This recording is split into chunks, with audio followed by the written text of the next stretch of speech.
What up, guys? My dog's getting a little bit too enthusiastic. Okay, so we're gonna try this again because I just did this and I did not realize that every time I switch between my front facing and rear facing camera, it acts weird. So I'm gonna try and do this a little better, a little quicker, so on and so forth. Okay, so my questions up front, in case you don't really want to watch the whole video, are one, if I were to get a lawnmower and mow our own yard and then use the green grass clippings to layer on top of the brown, would that be sufficient for composting? Like, could I use that to kind of start composting and maybe salvage what I have with the tumbler, which I'll get into that in a minute. So for self-sufficiency on a quarter to half acre, would you recommend vermicomposting or hot compost? For what it's worth, I've looked into something called a hot bin from the UK, and then there is Uncle Ben's Worm Farm, and those are kind of like the two things I'm looking into now, but I'll talk about that a little bit later. I did kind of want to ask y'all what your experience is from wherever y'all are in the world. What I'm noticing here is that the meaningful gardening supplies, so to kind of do gardening on a scale larger than just like, one raised bed or something, like as a hobby, I've noticed that those supplies aren't in the stores for some reason, and I find myself having to buy things online, which that kind of sketches me out. I don't know why. It just kind of feels like, I feel like things that make you self-sufficient should be in the store, but yeah, so that's just kind of my thing. I'm here in the United States in Texas, so that's just kind of my experience, and I pretty much only shop at Lowe's. I don't like Home Depot. We have like a Callaway's, and then there's one other brand, but those aren't really practical and stuff like that. Dag. I swear I had like one other question, but whatever. So let's just kind of jump into it. So let's start with the seed starts. All right, so started some tomatoes. I just have 2 little Mama Jams because honestly, these bad boys, if these are going to grow out and be huge and tall, I don't need a bunch. And then I'm pretty sure like last update, y'all were telling me to take this out because you can't just like throw it in the garden and let it grow. So it recovered, and I'm kind of really stoked about that. Can it focus? Yeah. I'm actually really stoked about that. So if y'all could give me some advice on what to do with this, because I'm kind of ignorant. And unfortunately, my Google foo in this area hasn't been great. Otherwise, so I guess I'll touch on the first thing, which is there was a conversation, I think it was in my post, about like what should you be doing now to make yourself as maximally self-sufficient as possible. And I think it was between, that's right, I have an outline for this one, Catherine and Mandy, about using fertilizer or nutrients in your seed starts. So that is something I have started doing now, and that also ties into something I learned this week. So just to kind of throw that out there, I think it makes sense to use liquid fertilizer, some kind of nutrients in your starts, because the wisdom has typically been that your peat moss starters are medium. They're not growing material. They're just something there to start your plants, and then you plant them into soil with nutrients and stuff like that. So that is that bit. So first of all, let's take a look at the growth this week, and then we'll jump into the learnings. Look at these not dead plants. Look at these bad boys.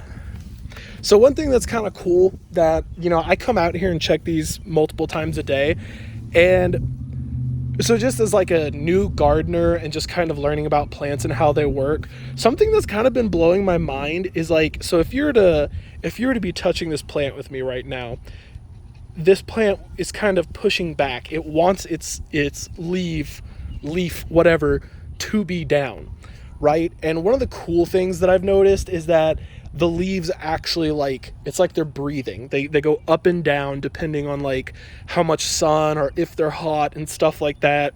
So I guess one of the things I would like to like pass on to new gardeners is your leaves can be an indicator of health.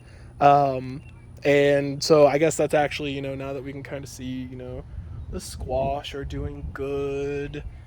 And, you know, I got this stuff. One question I'll ask before I move on is just, does this look like anything to y'all? And if so, can y'all help me understand what this is? Because I don't like that.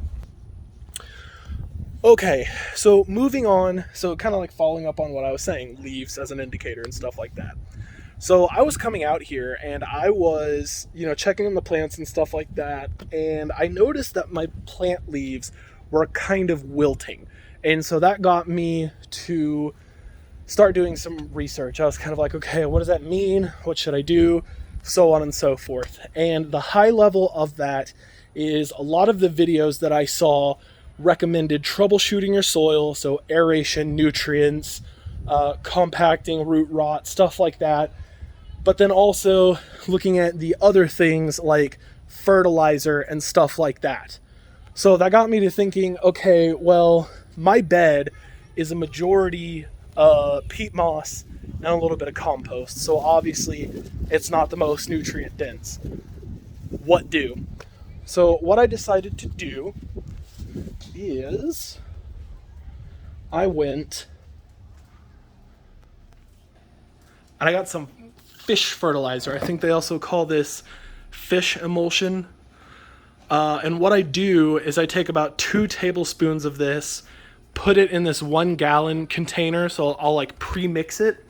And then every other watering cycle, so about every 6 to 7 days. So, you know, or I'm sorry, I said that wrong.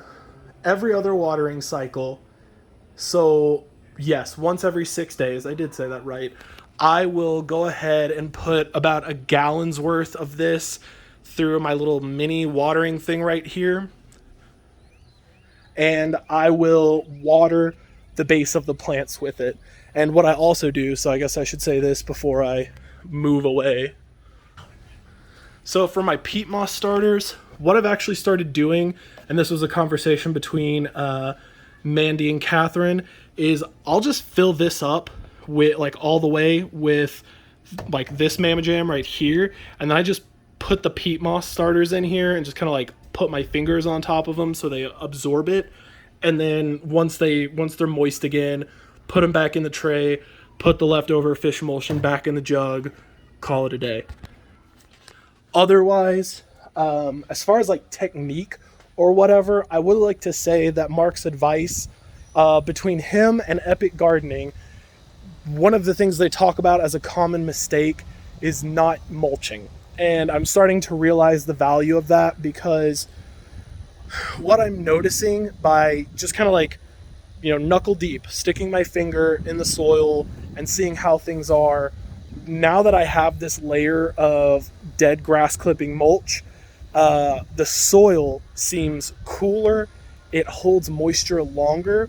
But then like on a psychological / steward of resources perspective, what I've noticed is I'm actually watering more efficiently.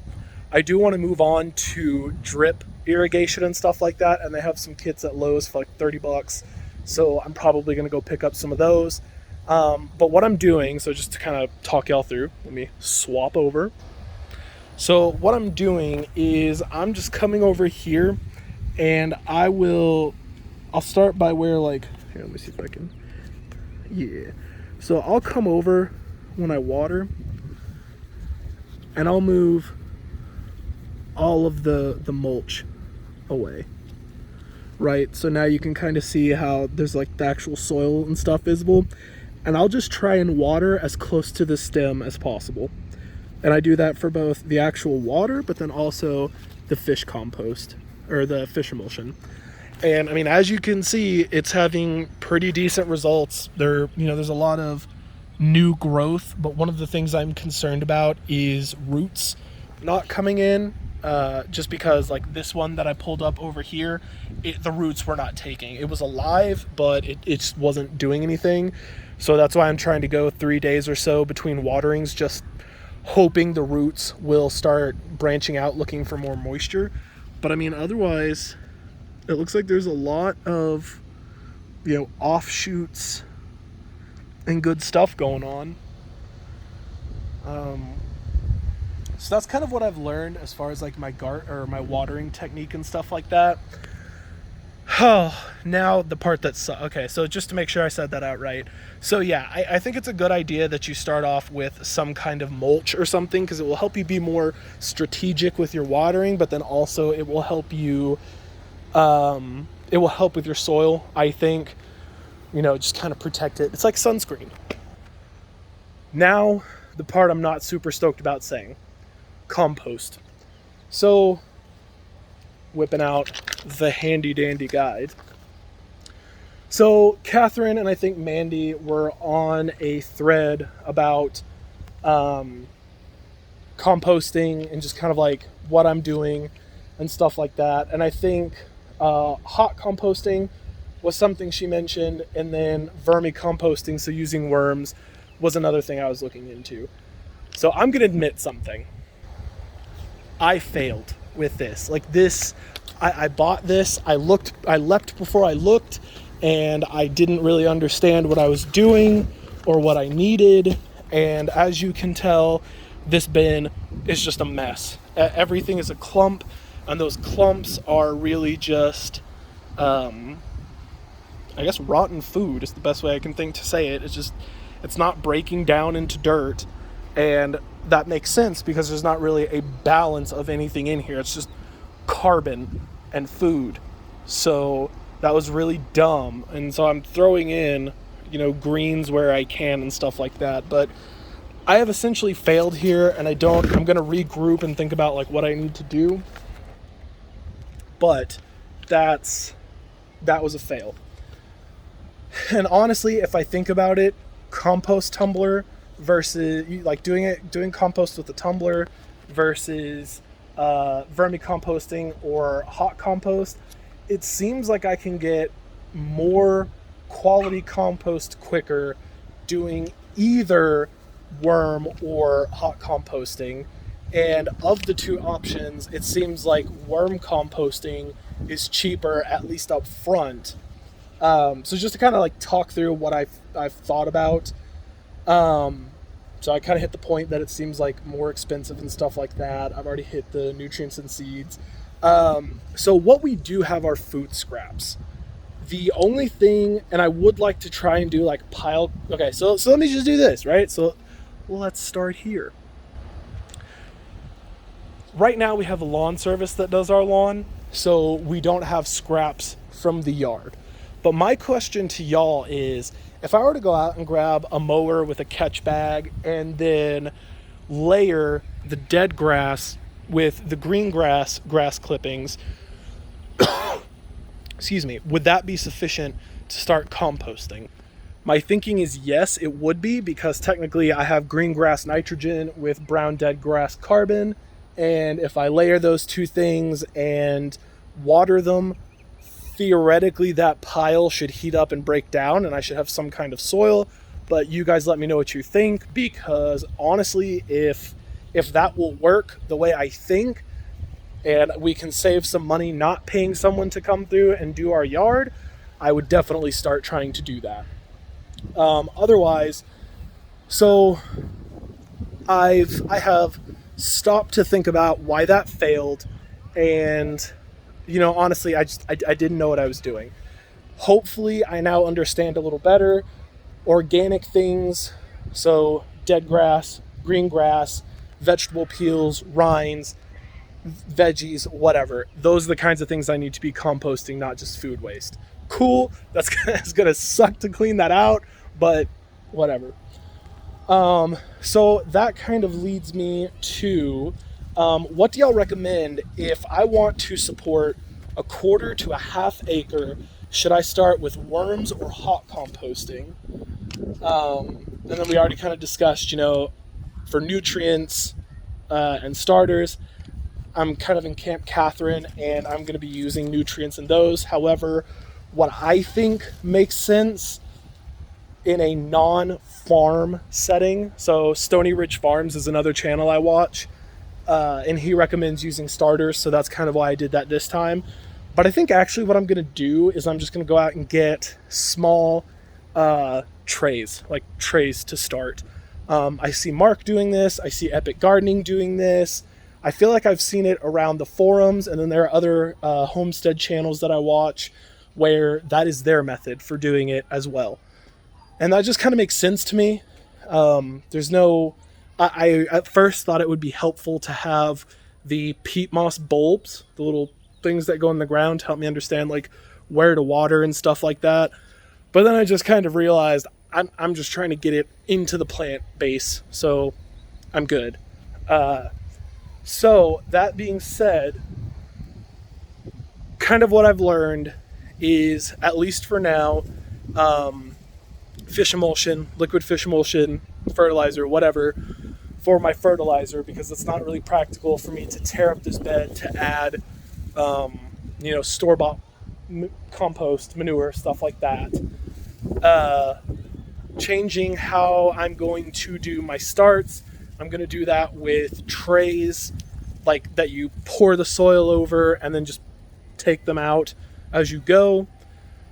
Composting, I definitely like y'all's opinion. If I go get the equipment and stuff like that and collect the green grass into the bag, would that be sufficient and actually make like good compost? Because we don't use chemicals or nastiness in here. It's pretty much just straight up growing green grass. I'm kind of curious to know what y'all's supply situation is like. I know a lot of y'all are from Australia, so it'd be really interesting to see what the perspective is from there. I think that's about it. And I did this 5 minutes faster the second time around, now that I knew what I was talking about. Or now that I've dry run it. So yeah, let me know what y'all think. Am I on the right track? Am I not on the right track? What should I change? What should I look into? If there are specific products y'all would recommend for hot composting and vermi composting, a pitchfork, I think they're called. That's probably going to be the first thing I buy. Otherwise, yeah, it's a process. And then just like some off-center stuff, because this is also being used for a vlog adjacent. So I've been making triple payments on my car. It will be paid off end of next month, which means I will be able to reinvest that both into like traditional investing, but then also we are going to start looking for land. I'm kind of off this year, just to kind of, I spent my last 3 years working for a company that was failing, and it was a really toxic environment. So I'm kind of decompressing and taking some time to learn gardening, teach myself new technologies. I'm an IT professional. So I hope y'all will see that content coming, and I look forward to getting y'all's advice, because I will say the couple places that I share this, and especially self-sufficientculture.com, y'all have been supremely helpful. You come through, you answer, you pass down your wisdom, and I hope in some small way I'm doing that for the people that are watching these videos. So yeah, peace out.